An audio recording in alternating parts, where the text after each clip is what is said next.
So today's question is, how do I know I'm ready to do an IVF?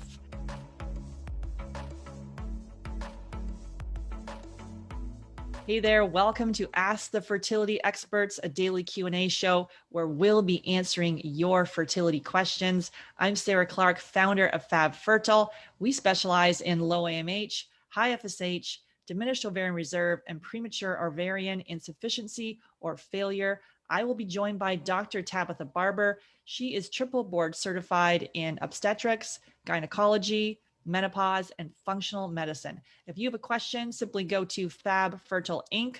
on Instagram, leave me a DM and drop your question there, and we will answer your question on an upcoming show. That's Fab Fertile Inc.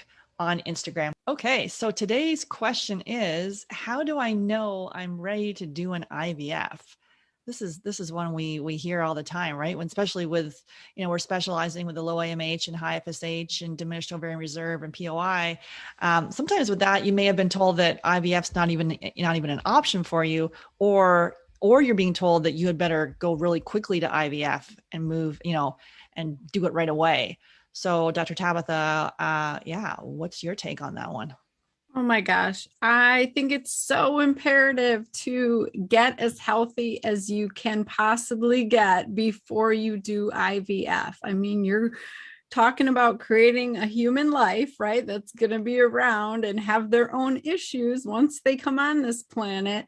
And a lot of that is driven by the health of the mother. So, we all have genes that can be bad or good, meaning some can contribute to disease and dysfunction. Some can elevate us to being amazing athletes and different types of things. But genes are just information and they're not necessarily turned on or activated, but things can turn them on. We know now that mothers who are obese or overweight during pregnancy or have gestational diabetes increase the risk significantly of their babies being obese themselves and going on to have diabetes themselves. And that's just one example. So I just think it's super imperative, if you're going to go through all the hoops to create this amazing life, let's do it right. Let's get super healthy. Make sure your insulin and blood sugar's in check.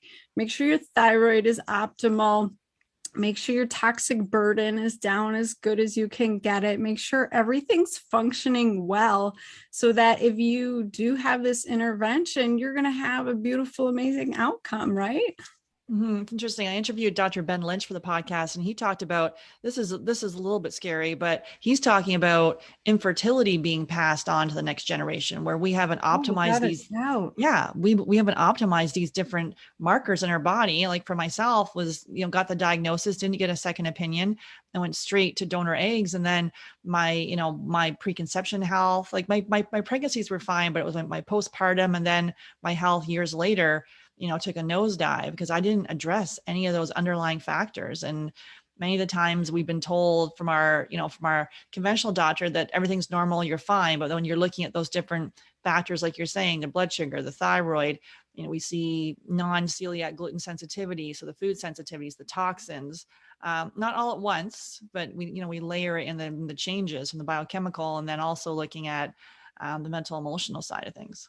Yeah. I mean, if we understood mitochondrial health a little bit better in the conventional medicine world, we would be doing ourselves a huge favor, because mitochondrial genes are only passed on from the mom. And so if you are struggling with mitochondrial health and function, you're passing that to your offspring, so that's just one thing. I mean, there's an example like letrozole is a very common medication used to help induce ovulation so you can get pregnant. It's an aromatase inhibitor. It means it blocks estrogen production. Unfortunately, if you take this while you're pregnant, before you know you're pregnant, it can cause the baby to not be able to produce estrogen and be teratogenic, in a sense that they might not develop their sex hormones correctly during that brand new stage. And so, Ben is absolutely correct that there's so many factors to consider, and you really want to go into it as optimized as you can and know that your health is going to affect what happens to the development of this baby.